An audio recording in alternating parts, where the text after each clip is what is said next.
Hello, I decided to make another video in response to another discussion that we were having within our group. We were talking about how poorly the 120C seemed to be doing when launched from an 18 versus from a 16, so I decided to look at it objectively.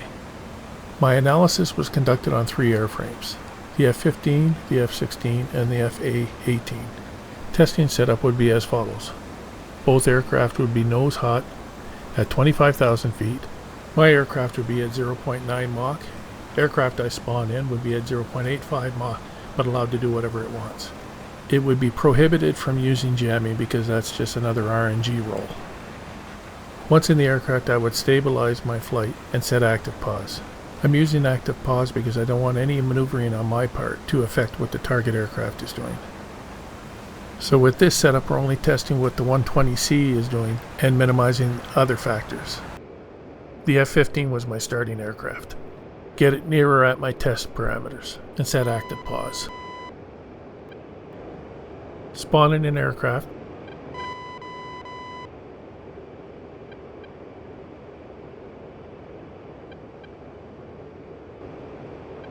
Lock it up. And wait for it to get to the desired range. I chose 30 nautical miles to start with. Once at the desired range, I would launch one AMRAAM, maintain a lock, and wait for the results.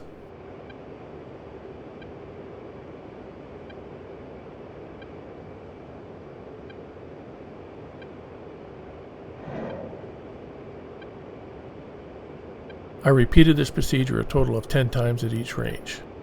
The F-15 scored 0 out of 10 at 30 nautical miles. Scored 2 out of 10 at 20 nautical miles. At 15 nautical miles, 100%. At 10 nautical miles, 100%. I tested MADDOG as well, but because of some anomalies that I've noticed with the F-16, I'll discuss this later. I moved on to the F-16 for the next set of tests. I decided to start the F-16 at 20 nautical miles. If I ended up with 100% kill rate at 20 nautical miles, I would move out to 30 to see.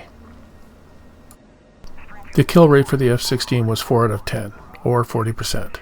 There was no need to go to 30 nautical miles. I then tested at 15 and 10 nautical miles, scoring 100% kills on both those ranges.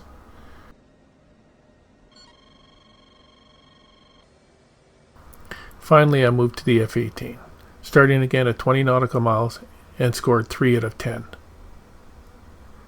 15 nautical miles and 10 nautical miles both scored 100% kill rate.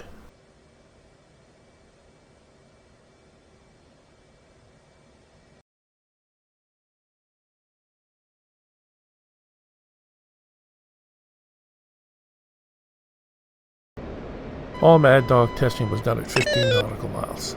My initial tests were done as follows.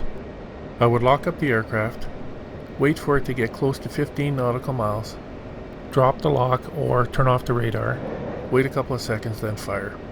I would then check the results on the F-10 map.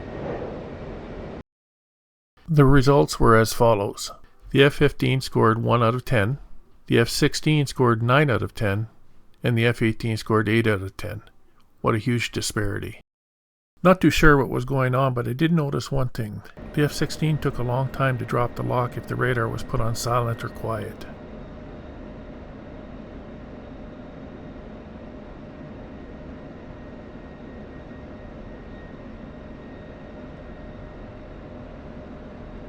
Well, what about if I just turn the radar off?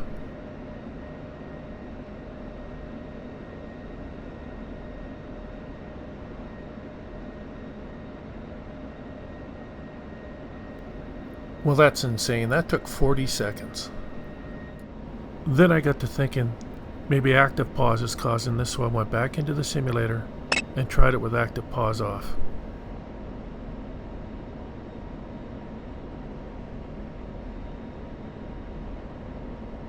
You can see that the large square follows the flight path marker, but there's a little diamond that follows the target.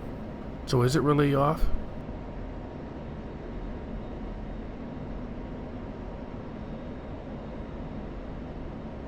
Well, what about the F-15?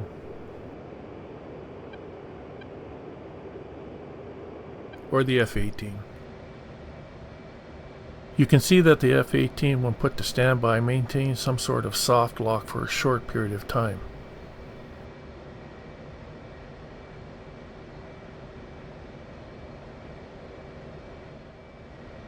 But when you turn the F-18 radar to off, it drops the lock immediately. In any case, I don't want any possibility of a radar lock affecting the MADDOG results. Not too sure what was going on, so I decided to remove the possibility of an outside influence. I got rid of the AWACS, and I wrote a script to let me accurately measure the distance to the target aircraft without the use of radar. So I repeated the MADDOG test for all 3 aircraft at 15 nautical miles, shut off the radars of all 3 aircraft, and now all I had to do is wait for it to get close to 15 nautical miles and launch.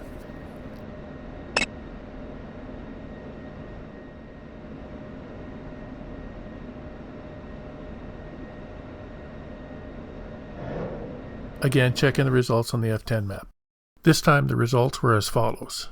The F-15 scored 9 out of 10, the F-16 scored 10 out of 10, and the F-18 scored 8 out of 10. Looking at the data so far, at 15 nautical miles, all aircraft scored 100% kills. At 20 nautical miles, it ranges from 20% to 40%. So I split the difference at 17.5 nautical miles and did one more set of tests. At 17.5 nautical miles, the F-15 scored 70%, the F-16 scored 50%, and the F-18 scored 70%. Let's do some TacView analysis.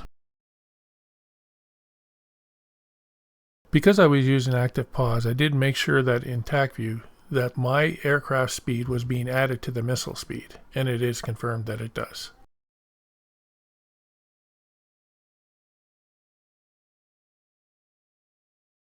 My initial plans were to show you all the hits and misses on the F-16 and the F-18, but this video is already long enough. I think we can get the idea from a couple hits and misses, and we don't need to see everything. One thing is immediately obvious to me. If the AI turns cold and dives for the deck, the missile generally misses. If the AI tries to steer around the missile, it generally hits. In this example, you can see that the AI is just running from the missile until the missile runs out of speed and loses lock at the last second.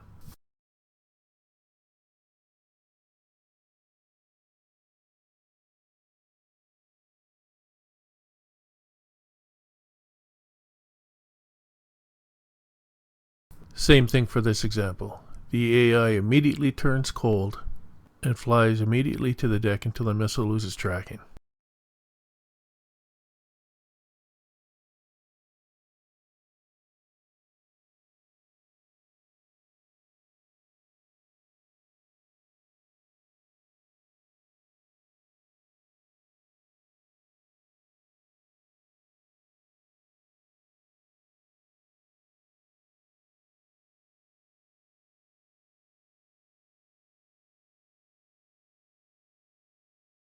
In this example, the AI starts to turn cold, then tries to beam the missile.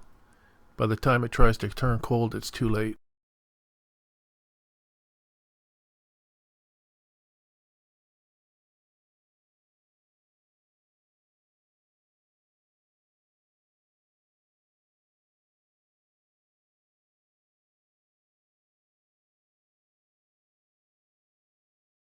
In this example, it tries to beam the missile and steer around it, and pays the price.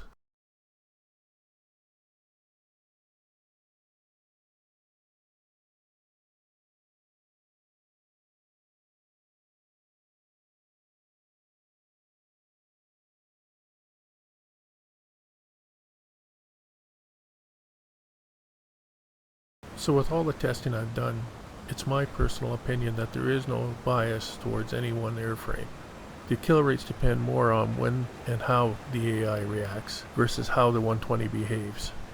One thing I feel I should say is that the kill rates of 100% at 10 and 15 nautical miles should not be taken as gospel. I'm not maneuvering, nor am I being shot at, as well as active pauses on.